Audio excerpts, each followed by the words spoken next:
রয়েছেন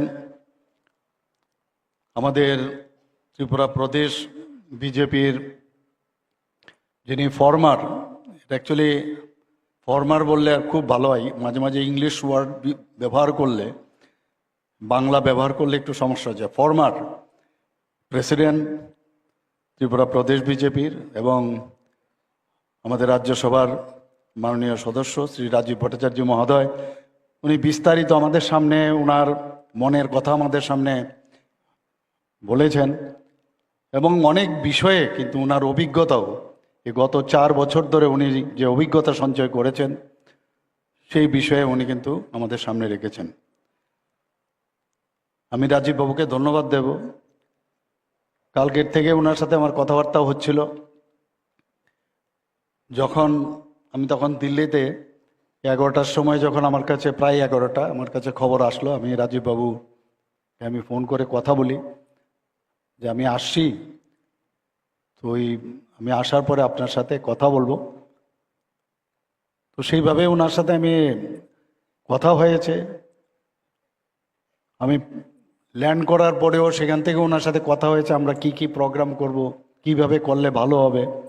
তো সেইভাবে উনি আমাদের সহযোগিতাও করেছেন এবং সেই কারণে কিন্তু আজকের এই যে প্রোগ্রাম, এই আলোচনার কারণে কিন্তু সেটা হয়েছে। আজকে আমাদের মাঝে উপস্থিত আছেন ডক্টর রাজদীপ রায় প্রভারী এবং আমাদের শিলচর বিধানসভার 50,000 ভোটের ব্যবধানে যিনি জয়যুক্ত হয়েছেন এবং প্রাক্তন এমপি। ওনার ইলেকশনে আমি গিয়েছিলাম, উনি আমাকে বলেছেন আপনার আসতেই হবে। তো জানি না উনি কোন জায়গায় একদিন বলছিলেন যে আপনি যাওয়ার পর থেকেই শিলচরে যে আমার যে ঢেউ, আমার যে টেম্পোটা সেটা উঠেছে, কারণ এইভাবে আপনাকে অ্যাগ্রেসিভ ওয়েতে আপনি যেভাবে ভাষণ রেখেছেন শিলচরের মানুষ একদম খুশি এবং সেখান থেকেই কিন্তু আমার সেখানের যে ইলেকশনের যে ঢেউ সেটা কিন্তু সেখান থেকে শুরু হয়েছে। যাই হোক, এটা আমার একটা প্রাপ্তি, খুব ভালো লেগেছিল সেখানে এবং বুঝে গেছিলাম আমরা সেখানে যাওয়ার পরে আমি যে ওয়েস্ট বেঙ্গল তো আমরা জিতেছি, কিন্তু সেখানেও বা জিতবো তখন ওই সময় ছিল, কিন্তু আসামেও একটা বিশেষ কিছু হতে যাচ্ছে, এতগুলো সিট আমরা পেয়েছি। আমাদের মাঝে উপস্থিত আছেন আজকে যিনি খুব সুন্দরভাবে আমাদের প্রথম রাজ্যসভার আমাদের ত্রিপুরা প্রদেশ বিজেপির প্রথম সভাপতি হিসাবে উনি যেভাবে বক্তব্য রাখলেন, আমি ওনাকে ধন্যবাদ দেব। ওনার যে ফিলিংস, উনি আগামী দিন যে টিপ অফ দ্য আইসবার্গ যাকে বলে, প্রথম থেকে বোঝা যায় যে আগামী দিন ভারতীয় জনতা পার্টি কোন দিশায় যাচ্ছে। Discipline is very important. জীবনের চলতে গেলে ডিসিপ্লিন ছাড়া হবে না। আমরা কিন্তু অনেক সময় বলি যে আরে এটা কেন হচ্ছে না, সেটা কেন হচ্ছে না। তো আমি এখানে বসে বসে ভাবলাম আজকে প্রথম দিনে উনি যে ইঙ্গিত দিয়েছেন, আমাদের জন্য কাজটা কিন্তু অন্তত আমার জন্য কাজটা অনেকটা ইজি হয়ে গেল, যে আগামী দিন কি হতে যাচ্ছে। একটা ডিসিপ্লিন পার্টি হতে গেলে যা যা দরকার সেটা হতে যাচ্ছে এবং হবে, এটা আমি নিশ্চিত ওনার নেতৃত্বে সেটা হবে।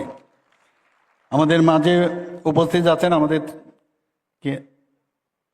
ক্যাবিনেট যারা মাননীয় সদস্যরা রয়েছেন এবং এখানেও উপস্থিত আছেন অন্যান্য বিধায়ক বিধায়িকারা এবং অন্যান্য যারা জনপ্রতিনিধিগণ আছেন, দলের বিভিন্ন স্তরের যারা পদাধিকারীগণ আছেন এবং বিশেষ করে যারা প্রিয় কার্যকর্তাগণ এবং আমার প্রিয় সাংবাদিক বন্ধুরা, সবাইকে আমি আন্তরিকভাবে আমি শুভেচ্ছা জানাচ্ছি, ধন্যবাদ জানাচ্ছি। আপনারা এখানে এসছেন সবাই, অতি অল্প সময়ের মধ্যে আপনারা খবর পেয়ে আপনারা কিন্তু এখানে এসছেন।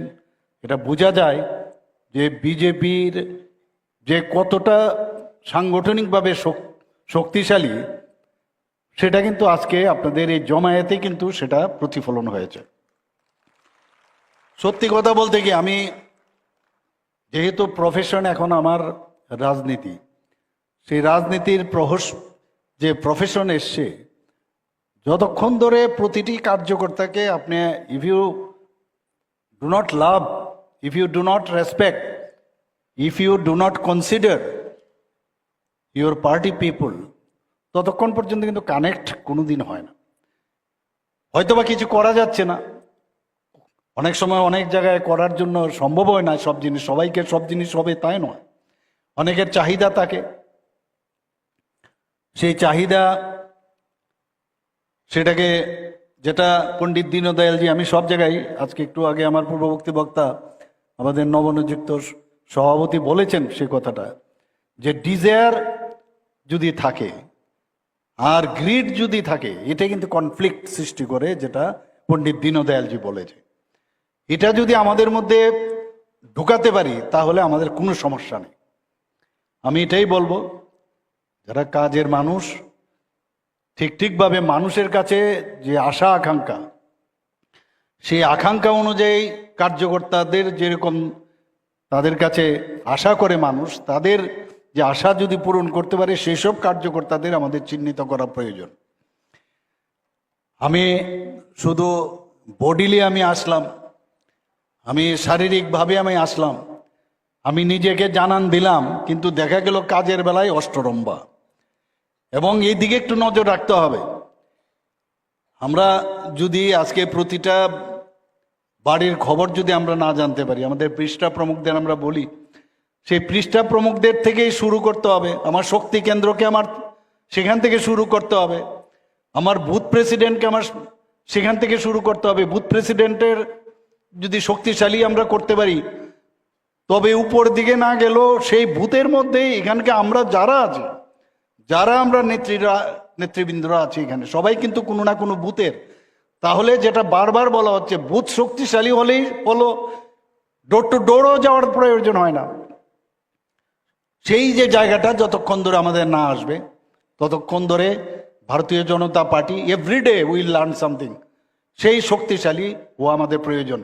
বড় আমরা যদি একটা সমাবেশ করি, এই সমাবেশ থেকেও সবচেয়ে বড় যে শক্তি, সেখান থেকে যতটুকু আমরা না পাবো, বুথে বুথে যদি আমরা সেই কাজটা করি, এবং প্রতিনিয়ত বুথে বুথে যদি আমরা কাজটা, আমাদের সরকারের কি কাজ করছে, আমাদের ডাবল ইঞ্জিন সরকারের কি কাজ করছে, এবং তার জন্য যে ইন্সপিরেশন দরকার, যে ফুয়েল দরকার, ওই সব কার্যকর্তাদের আমি এখানে মাননীয় নবনিযুক্ত সভাপতিকে আমি বলবো যে এই ব্যাপারে আমাদের একটা ডিসিশন নিতে হবে, যে আমরা ওই লেভেলে যদি কন্টিনিউয়াস আমরা ওই লেভেলে যদি আমরা কাজ করি, আমি নিশ্চিত যে আগামী দিন 2028 না, এর পরবর্তী সময়েও আমরা কত বছর আমরা থাকবো, আমরা হয়তোবা থাকবো না, কিন্তু সেটা শেষ করা যাবে না। কারণ সাবস্টিটিউশন ভারতীয় জনতা পার্টির নেই, নেই নেই, হবেও না কোনোদিন। কংগ্রেস, সিপিএম, এগুলো আমরা দেখে নিয়েছে সবাই, এদের যে সব রাজনীতির স্টাইল। এখানে রাজীব বাবু অলরেডি বলেছেন যে কি অবস্থা আজকে কেরালার কথা উনি একটু বলেছেন এখানে, যে ইডি ওখানে চলে গেছে এখন। আজকে আমি কালকেও দেখছিলাম প্রাক্তন মুখ্যমন্ত্রীকে, মোটরসাইকেলের পাশে বসে আছে, অদ্ভুত একটা সিনারি। কি অবস্থা ছিল আজকে, উনাদের কোন জায়গায় আজকে উনারা পৌঁছে গেছেন। আজকে মিনিমাম আজকে কমিউনিস্টদের চেহারা